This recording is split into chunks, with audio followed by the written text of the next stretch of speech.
बिस्मिल्लाहिर्रहमानिर्रहीम। आज हम अपना लेथ का सेशन जो है ये हमने ऑलरेडी किया था और हम इसको दोबारा रिपीट कर रहे हैं, क्योंकि most of you are complaining कि शायद उस वक्त कुछ नेटवर्क वगैरह के इश्यूज़ थे and we couldn't complete it finish it. So आज हम इसको कंप्लीट करने लगे हैं और I know I am much delayed in this, so I hope I am still in time and I really apologise for the delay. मैं किसी और काम में बिज़ी हो गया था। अच्छा, let's start with this again. क्योंकि हमने लेथ करना है तो there would be different requirements for a work piece. अच्छा, हमने सबसे पहले, जैसे कि हम पहले भी करते रहे हैं, हमें सबसे पहले ये आइडेंटिफाई करना होता है कि हमारा वर्क पीस जो है उसकी नेचर क्या है, उसको किस मशीन पे जाना है। ठीक है, तो मोस्टली अगर आपका किसी राउंड शेप का वर्क पीस है तो उसको आपको सिंपल लेथ पे ले जाना पड़ेगा। तो ये इसी तरह से मेरे पास एक आपको एक डिफरेंट सी शेप बनी नज़र आ रही होगी। अच्छा, लेथ में ये भी बड़ा मैटर करता है कि आपको ज्योमेट्रीज इमेजिन करनी भी आनी चाहिए। आप सर्कुलर शेप पूरी भी ले सकते हैं, लेकिन अगेन अगर आप एक सर्कुलर शेप का 2D प्रोफाइल बनाएं तो अल्टीमेटली आपके पास लाइंस बचेंगी, और लाइंस में से भी सिर्फ आप अगर एक दरमियान में से उसको मिरर कर दें और सिर्फ एक साइड ले लें तो देन यू वुड हैव, मतलब आपके पास एक एक साइड सिर्फ बच जाएगी which you can actually revolve और you can create the same shape over again. So हम यहाँ पे देख ही रहे हैं कि हमारे पास ये एक सिंपल शेप बनाई है मैंने, विच अगर मैं, अब आप लोग इमेजिन करें from your knowledge of solid works या मतलब जो भी दूसरा डिज़ाइनिंग सॉफ्टवेयर आप करते हैं, कि अगर मैं इसको रिवॉल्व करूं अराउंड दिस एक्सिस तो क्या शेप बनेगी, ये आप लोगों ने अपने जहन में इमेजिन करना है। एंड अभी से इमेजिन कर लें तो वी फाइनली सी कि क्या एग्जैक्टली वही शेप बनी है या नहीं बनी। ठीक है जी। मैंने बताया कि ये चेस का एक पॉन है, क्योंकि basically we were driving towards कि हम फाइनल प्रोजेक्ट जो करेंगे that would be a pawn. तो ये भी चेस्ट का एक पॉन है। ठीक है जी। तो सबसे पहले, क्योंकि फ्रॉम द प्रीवियस नॉलेज उसको रिकॉल करें कि सबसे पहले हम ये करते थे जब भी कोई पार्ट हमारे पास मौजूद है, for example this is our part, तो हमें करना ये है कि सबसे पहले हमें इसका स्टॉक सेटअप करना है। अच्छा, इससे पहले एक चीज़ बड़ी कंटेम्प्रेरी सी है, लेकिन I like to repeat it. आपको मशीन सेटिंग, मशीन टाइप में जाके लेथ मशीन को डिफ़ॉल्ट सेट करना है। ठीक है जी। उससे आपका ये मशीन ग्रुप एस्टेब्लिश हो जाएगा and then you would go towards drawing everything that you need, और उसके बाद आप आ जाएंगे स्टॉक सेटअप पे। अच्छा, स्टॉक सेटअप में क्योंकि ये लेथ है तो there is a difference in the stock setup. हमने मिलिंग में देखा कि हमारे पास जो स्टॉक सेटअप था वो यहाँ पे हमारे पास एक एक विंडो की यहाँ पे एक आ रही होती थी window, and it called us for making some kind of a cubical shape. Even cylindrical भी हो सकती थी, लेकिन मोस्टली इट वाज क्यूबिकल। अच्छा, लेथ में थिंग्स आर डिफरेंट। हम मिनिंग में होल्ड करते थे चीज़ को, मतलब from the lower side, for example यहाँ से होल्ड करते थे, टूल ऊपर से आता था, and that was the whole science behind milling. अब यहाँ पे होता ये है कि मैं इस पार्ट को बनाने के लिए, रोटेट करने के लिए, I would have to hold it from this side. अब ये छोटा सा इसमें विंडो में देख रहे होंगे कि मुझे इस साइड से इसको होल्ड करना पड़ेगा। ठीक है जी। अब इस साइड में होल्ड करने के लिए I do have to have a stock, और मुझे बताना पड़ेगा कि मेरा इतना स्टॉक ओवर है। For example I would say कि मेरा जी स्टॉक जो है वो इतना ओवर है। ठीक है, ये आउटर बाउंड्री जिस पर मैं माउस इस वक्त चला रहा हूँ, for example this is my stock, तो आपको ये बताना पड़ेगा। ठीक है। अगेन मोस्टली जो मशीन्स आपको नज़र आएंगी 90% ऑफ द टाइम्स अगेन वो मिलेंगी आपको लेफ़्ट स्पिंडल, और लेफ़्ट स्पिंडल होंगी तो इसका मतलब है कि चेक जॉब ही आपका लेफ़्ट में होगा। ठीक है जी। इन सम केसेस ये चीज़ चेंज हो सकती है, it can become the right spindle, लेकिन नॉर्मली 90% ऑफ द टाइम्स आपकी लेफ़्ट स्पिंडल होती है, which is the case in your university also. आपके पास जो लेथ मशीन अपनी यूनिवर्सिटी में पड़ी है, ठीक है, वो जो है, sorry, recording time is really getting over. अच्छा, वो जो लेथ मशीन आपके पास यूनिवर्सिटी में पड़ी है, that also has a right side, a left side spindle, और राइट साइड पे आपके टूल होते हैं। तो that means will have a spindle over here, और टूल जो है वो यहाँ से आएगा। ठीक है जी। अब हम इसको, अच्छा, अब हमने करना ये था कि हमने अपना स्टॉक सेटअप करना था। ठीक है जी। स्टॉक सेटअप में हम आप दोबारा एक दफ़ा इसकी प्रॉपर्टीज़ को क्लिक करेंगे। यहाँ पे आप देखें कि आउटर डाया मांग रहा है मुझसे कि there is an outer dia. For example मेरे पास स्टॉक एक सिलेंड्रिकल फॉर्म में होगा, तो I would have to give an outer dia for the cylinder. अच्छा, इनर डाया बी की ऑप्शन भी मेरे पास है। इसका मतलब ये है कि अगर कोई जॉब ऐसी है जिसको मैं which is which looks like some kind of a pipe कह रहे हैं आप, कि पाइप की एग्जांपल ले लें सिंपल, तो मुझे उसको मशीन करना है, तो I can just go for inner dia, और मैं अपने स्टॉक का जो मेरे पास ऑलरेडी अवेलेबल पाइप है, I can put in inner dia. For example मैं यहाँ पे 40 पुट करता हूँ, एंड देन आप देख रहे हैं कि यहाँ पे ये एक पाइप की फॉर्म में मेरे पास स्टॉक अवेलेबल हो गया है। ठीक है जी। हमारे पास करंटली हमारे पास जो है वो सॉलिड स्ट्रक्चर है, जो हमने जॉब बनानी है, that is solid from the inside. तो हम आउटर डाया को क्लिक करेंगे, यहाँ से सेलेक्ट करके भी आप आउटर डाया को पिक कर सकते हैं। ठीक है जी। अब 50, क्योंकि सॉफ्टवेयर इज स्मार्ट इनफ, वो ऑलरेडी 50 का डाया ले रहा है, लेकिन 50 is like on the limit, तो हमें कुछ तो मशीन करना पड़ेगा for removing any surface impurities, और कोई ऐसे सरफेस क्रैचेस वगैरह हैं, तो therefore I will go for 55। और मैं अच्छा, 55 से आप देख रहे हैं ये स्टॉक चेंज हो गया। ठीक है जी। अगर मैं फर्दर इसको 50 पे दोबारा लाता हूँ, दैट गोज़ बैक अगेन 55। सो मुझे स्टॉक चाहिए 55। ठीक है जी। इसमें मुझे लेंथ एडजस्ट करनी है। लेंथ मैं सेलेक्ट करता हूँ, और मैं उसको ये बताता हूँ कि जी मुझे इस लाइन की लेंथ चाहिए, तो it goes for 74.14। Let's make it 100, क्योंकि of course I need to hold some part of it. यहाँ पे मेरे चक होगा, and I need to hold some part of it in the chuck also, और बाकी बाहर निकालना है और उसको टूल से करना है। तो इसका मतलब ये है कि मुझे कम से कम 100 या 120 और something is required. Let's go for 120। ठीक है जी। अब मुझे जेड की प्लेस भी देनी है, position along Z. I can actually pick a position like this. ठीक है। आप देख सकते हैं स्टॉक वहाँ से शुरू हो गया। I can go for a position here. ठीक है। और आप देख सकते हैं कि स्टॉक बिल्कुल फ्रॉम द वेरी एज, जो उसकी आउटर लिमिट है जहाँ से पार्ट स्टार्ट हो रहा है, स्टॉक वहाँ से शुरू हो गया। लेकिन it's safe to carry some material on this face also.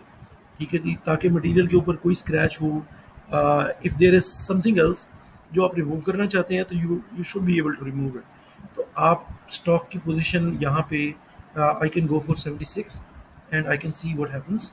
तो यहाँ पे 76 का मतलब ये है कि अब मेरे पास ये एक्स्ट्रा रॉ मटेरियल बच गया है, which I can machine in the first step, and then I can get my required shape. ठीक है जी। अब यहाँ पे मुझे चक जॉज को भी डिफाइन करना है, तो I go for properties again, और यहाँ पे अच्छा, चक जॉज में I actually wanted to show you this on a machine, लेकिन पेंडेमिक की वजह से बहुत सारी चीज़ें चेंज हो गई, तो हम चक जॉज यहीं पे देख लेते हैं। ठीक है जी। चक जॉज को जो जॉज होते हैं लेथ के, यू कैन एक्चुअली मतलब इस तरह के नज़र आते हैं दिखने में। आप इसको रोटेट कर सकते हैं टूवर्ड्स द इनसाइड और द आउटसाइड। ये जॉज और ये जॉज ये बिल्कुल सेम है दोनों। इसको सिर्फ यूँ रोटेट करके इस तरफ से यूँ पकड़ा, रोटेट किया और यहाँ लगा दिया, तो ये आउटर डाया को क्लैम्प करने के लिए है। इवन ये भी आउटर डाया को क्लैम्प करने के लिए है। These are normally done for the bigger diameters. ठीक है। तो आप जॉज को रोटेट करते हैं क्योंकि there is an opening limit, तो बिगर डायमीटर्स के लिए आप जॉज को रोटेट करेंगे, रोटेट करके जॉज को दोबारा लगा देंगे। Normally this is done by the machinist themselves. So इसलिए मतलब this is feature that exist there, आपको ये पता होना चाहिए। अच्छा, अगेन अब हमारा आउटर डाया में ये तीसरा स्टेप भी बना होता है। ये जो डिफरेंट स्टेप्स होते हैं, ये हमें डिफरेंट डायाज को होल्ड करने की प्रोविजन देते हैं, because it can not be open all the way. तो हमें क्या करना होता है कि हमें डिफरेंट डायाज को होल्ड करने की प्रोविजन चाहिए होती है, वो हमें ये डिफरेंट स्टेप्स दे देते हैं। ठीक है जी। अब यही इसी तरह इनर डाया पे आप क्लैम्प कर सकते हैं इसको। Again let's come back to this. ये आप इनर डाया क्लैम्प करना है, तो आपके पास इन्हीं जॉज को आप टूवर्ड्स द इनसाइड भी चीज़ों को क्लैम्प कर सकते हैं। ठीक है जी। मतलब यही जॉज की ये वाली साइड भी यूज़ हो सकती है, and then again we can also use this side also. So currently हमें कन्फिग्रेशन चाहिए आउटर डाया की, तो I would go for outer dia and select it and put it as my final selection. तो मुझे यहाँ नज़रिया आ रहा है कि मेरा एक जॉज अच्छा, मुझे यहाँ नज़र ये आ रहा है कि मेरा चक तो लग गया, लेकिन that chuck is inside the material, I mean it's not properly fixed. तो मुझे करना ही है कि मैं यहाँ जाता हूँ, यहाँ जाके मैं उसको कहता हूँ कि पोजीशन फ्रॉम स्टॉक ले लो। ठीक है, फ्रॉम स्टॉक आप देख सकते हैं कि अब चक ने बड़ी नाइसली उसको एडजस्ट कर दिया। अगर मैं चाहूँ तो I can change my grip length. ठीक है, मैं इसको कह रहा हूँ ग्रिप ऑन मैक्सिमम डायमीटर। ये जहाँ पे डिफरेंट स्टेप्स हों इन स्टॉक भी, वहाँ पे ये मैक्सिमम डायमीटर की ऑप्शन क्लिक करनी पड़ेगी। ठीक है जी। अब मैं ये कहता हूँ कि मुझे ग्रिप लेंथ चेंज करनी है। मैंने इसका ये 74.14 था and I took it as something like 120। मुझे अब I have a provision that I can just change the grip length, और मैं इस ग्रिप को इस जगह पे भी कहीं पे लेकर आ सकता हूँ। ठीक है जी। तो let's start with changing the grip length little bit. तो मैं 55 पे लेकर आता हूँ एंड आई कैन सी कि मेरा 55 20 सॉरी 25 पर लेकर आता हूँ एंड आई कैन सी कि 25 मिलीमीटर मेरे चक ने उसको होल्ड कर लिया है। ठीक है जी। अब यहाँ पे अ, अच्छा, you can have a custom chuck. आपके पास मशीन है एक, उसका एक कस्टम चक है, तो आप उसको डिफाइन करना चाहें सॉफ्टवेयर में तो आप उसको भी डिफाइन कर सकते हैं। ठीक है जी। लेकिन for the time being I am taking this as my chuck in the machine. तो मैं इसको इसी पे लॉक करूँगा, आगे चलूँगा। इसको मैंने ऑप्शन को यस किया और ये मेरे पास अब ये नाइसली क्लैप भी हो गया है and then I have raw material which is ready to be machine. तो let's go for the next step. अच्छा, यहाँ से हम ओके करते हैं, बट ओके करने से पहले मैं आपको एक और टूल सेटिंग्स का टैब इन लेथ दिखाना चाहूँगा। अच्छा, this is very much similar to what we were seeing there. थोड़ा सा डिफरेंट है बिकॉज फीड कैलकुलेशंस इसमें लेथ में उससे ज़्यादा मैटर करती है। ठीक है, मिलिंग से समहाउ, क्योंकि इसमें आपको मतलब चैटर का इशू बहुत ज़्यादा आता है। तो ऑफ कोर्स फीड कैलकुलेशंस आपको ज़्यादा मैटर करती हैं with respect to milling. I am not undermining कि मिलिंग में मैटर नहीं करती, लेकिन समहाउ ज़्यादा मैटर करती है इसमें। अच्छा, यहाँ पे आप देख रहे होंगे कि ये फीड कैलकुलेशन फ्रॉम मटेरियल, और मटेरियल का एक नंबर दे दिया मैंने यहाँ पे। This is something similar to what we did in milling. Lathe edit में जा सकते हैं हम मटेरियल डेफिनेशन को एडिट कर सकते हैं, हम डिफरेंट तरह के मटेरियल सेलेक्ट कर सकते हैं यहाँ पे। ठीक है जी। और लेकिन हम टूल को इन डिटेल देखेंगे जैसे ही हम ऑपरेशंस में आएंगे। ठीक है, अब इसको हम ओके करते हैं। Now this is Fairlie nicely clamped right now. तो हमें अब आगे चलना है इसको लेके। तो सबसे पहला operation, as you already guessed, कि सबसे पहला ऑपरेशन क्या होना चाहिए, तो वो लेथ में फेसिंग होगा। मिलिंग में भी फेसिंग था, तो of course there would be facing operation. तो लेथ में भी कोई ना कोई तो फेस का ऑपरेशन होना चाहिए, इसका मतलब है। So let's go for the face operation first. यहाँ से हमने फेस का ऑपरेशन पुल किया, और again it's in the tool paths, very easy to select. आप सिर्फ टूल पाथ में जाएंगे, face operation, let's call it operation को हम 280301। This date always reminds me कि मुझे आपको कब से लास्ट लेक्चर हमने कब लिया था। ठीक है। अच्छा, अब हम चलते हैं टूल सिलेक्शन की तरफ इन लेथ मशीन। अब देखें, क्या मैं ये टूल सेलेक्ट कर सकता हूँ? आई वुड रादर आउटराइटली से कि नो। क्यों? क्योंकि मेरा चक इस तरफ है। अगर मैं टूल को क्लैंप करके, इस टूल को मैं क्लैंप करता हूँ और मैं यहाँ पे ले आता हूँ, तो this tool is designed to go in this direction. It's not designed to come up in this direction for the cutting. अब मेरे पास चक यहाँ पे है। As a simple rule, just remember कि whichever side the chuck is, tool should be incline towards that. ठीक है। तो ये बड़ा आसान सा रूल है लोगों को समझाने के लिए कि अ, आप क्या यूज़ कर सकते हैं टूल और क्या नहीं यूज़ कर सकते। Otherwise you are always welcome कि आप देखें कि रफ राइट, आपके अगर चक लेफ्ट पे है तो you have to have the right hand tools. अगर आपका चक राइट पे है तो again you have to have the left hand tools. ठीक है जी। अगर चक इधर होता तो I would rather use this tool. अभी चक यहाँ पे है तो I can just use this one.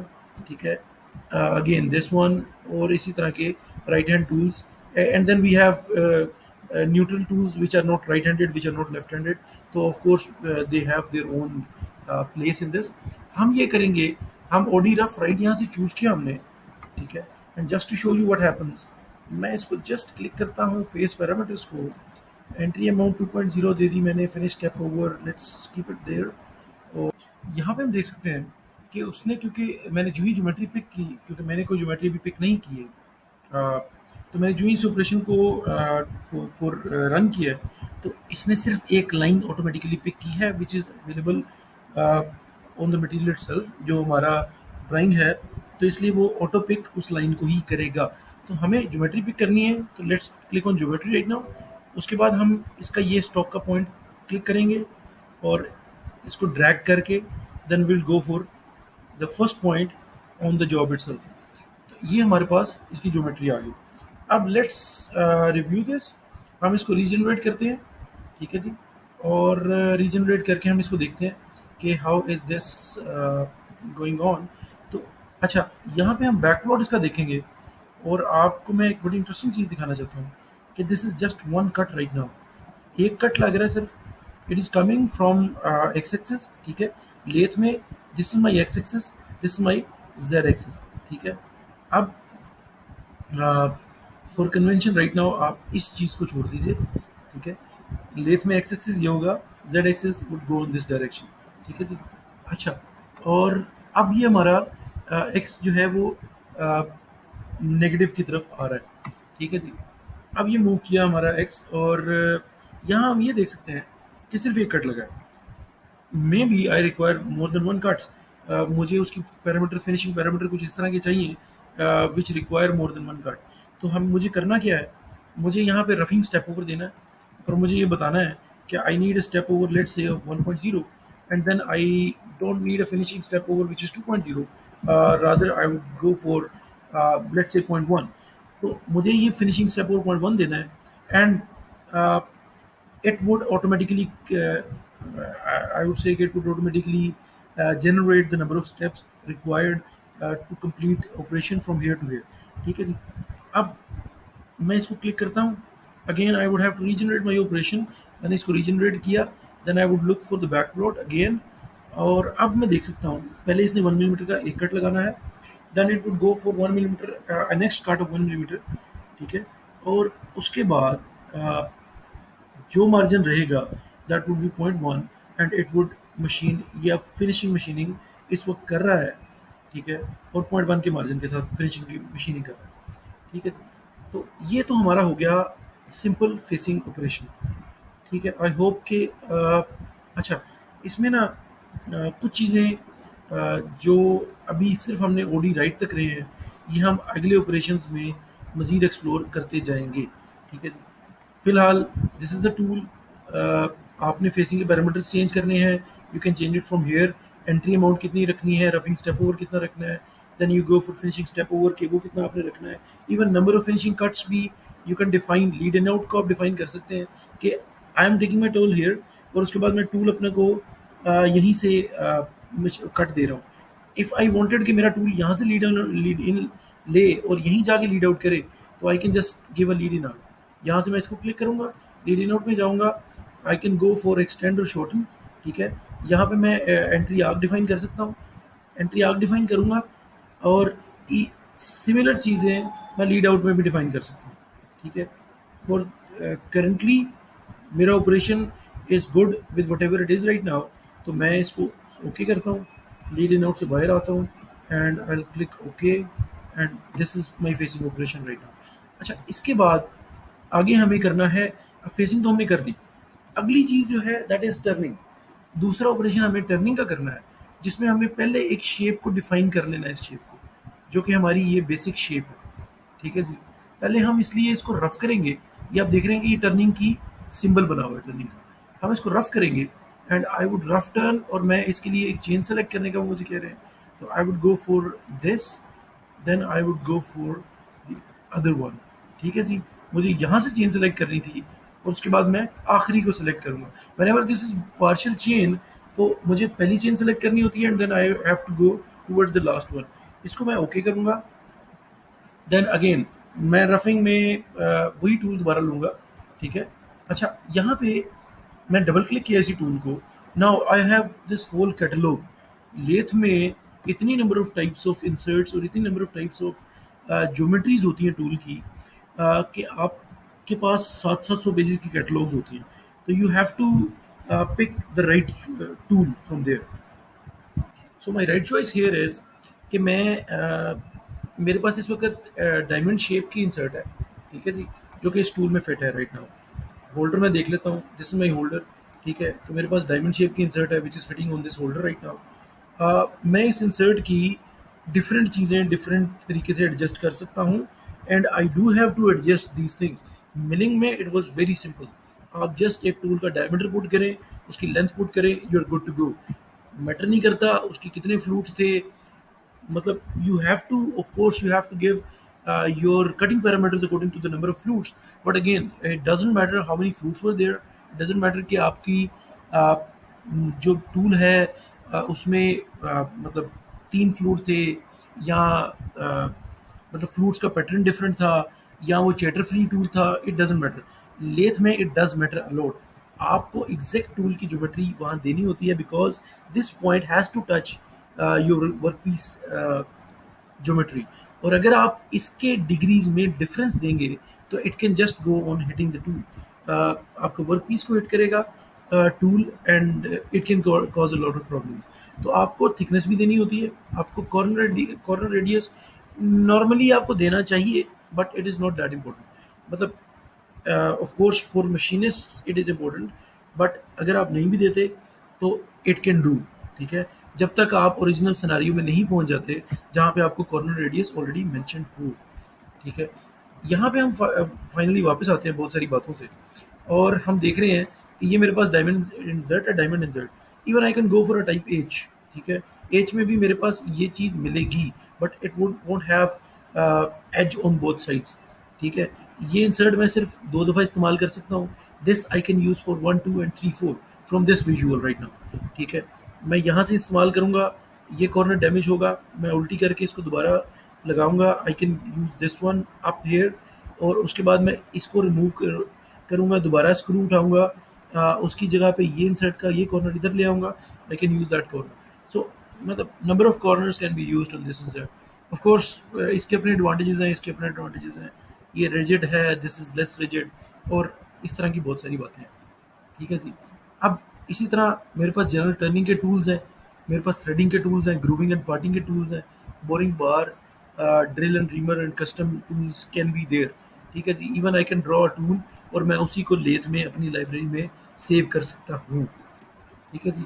हम इसको क्लिक करते हैं, okay. Let's come back to the point. हम इसको सेलेक्ट किया मैंने, रफिंग पैरामीटर्स में अगेन मैंने उसको कहा कि मुझे depth of cut not more than let's say 0.5 और minimum depth of cut 0.01, okay, I am okay with that. असल में this is a profile so it has to adjust, I have to give this margin. उसके अलावा मुझे stock to leave छोड़ना है, तो let's say 0.1 is enough for both X and Z, because अगर अभी मैं रफिंग ऑपरेशन कर रहा हूँ from apparent from here, lathe rough properties, when I have to go in finishing, then I would have to remove material which I left here, okay? If I left too much material here, that would mean that the finishing operation is also going on as the roughing operation. So I will try to minimize the amount of stock. I mean, I would have to do a trade-off in the amount of stock that I can carry from here to my finishing operation. अच्छा जी, वापस आते हैं, lead in out की तरफ आते हैं थोड़ा सा। लीड इन आउट में I can extend my contour, I can shorten my contour, ठीक है। Here I would like to extend it a little bit, ठीक है जी। तो मैं लीड आउट में थोड़ा सा इसको एक्सटेंड कर देता हूँ, स्टार्ट और and. I would go for end of contour, मैं इसको एक्सटेंड करूँगा और मैं दिखाऊंगा कि मैं क्यों एक्सटेंड करना चाहता था, और bye amount let's say 5.0, I want to extend it. मुझे कोई आर्क नहीं बनानी, कुछ नहीं करना, नन ऑफ दीज, मुझे जस्ट स्ट्रेट फॉरवर्ड एक्सटेंशन चाहिए in my contour right now. इसको मैं क्लिक करता हूँ, ओके करता हूँ, I would say okay on this. Now you can see this nice operation is going on right now. और इसमें आप ये भी देख सकते हैं कि हमारे पास एक तो ये मटेरियल बच गया। अच्छा, I would actually I should go for verification of this, और आपको वहाँ पे मैं कुछ दिखाना चाहूँगा। So let's go on this one, okay, let's get on this one. ये मेरे पास मटेरियल मैंने रिमूव किया, but again there was hoop here which is not formed on this one. सो मैं बैक जाता हूँ, मैं ये देखता हूँ कि यहाँ पे मेरा कुछ मटेरियल बच गया। अच्छा, बचा क्यों है? अच्छा, यहाँ पे हम देखते हैं कि इसकी मैं सिमुलेशन देखना चाहूँगा and I would like to see if there is something wrong with the tool itself. तो यहाँ पे हम सिमुलेशन इसकी रन करते हैं, लेट्स सी। अच्छा, आप लोगों को लग रहा होगा कुछ टूल के साथ कुछ गलत है यहाँ पे, तो we can just click on, let's see, right side, and then we can just see the top. कुछ गलत नहीं है। इवन आई गॉट कंफ्यूज्ड कि मतलब शायद कोई टूल का होल्डर रीडिफाइन करने की ज़रूरत है, but there is nothing wrong with the tool right now. अच्छा, यहाँ पे हमें दो चीज़ें मैंने पहले भी बताया कि देखनी है। एक ये कि the final geometry which is being formed is circular. दूसरी ये कि यहाँ पे मेरा कुछ मटेरियल बच रहा है and the tool can not go in their. यहाँ से हम देख सकते हैं कि if it did went in their तो यहाँ टूल लग सकता था, it could have gotten damaged. Already software is smart enough, उसने टूल की geometry plus the original geometry दोनों को कंपेयर किया। इट सेड कि tool can not go in their, it should not go in their. ठीक है जी। यहाँ पे हम मजीद एक रफिंग ऑपरेशन अगर ऐड करना चाहें तो we can just go for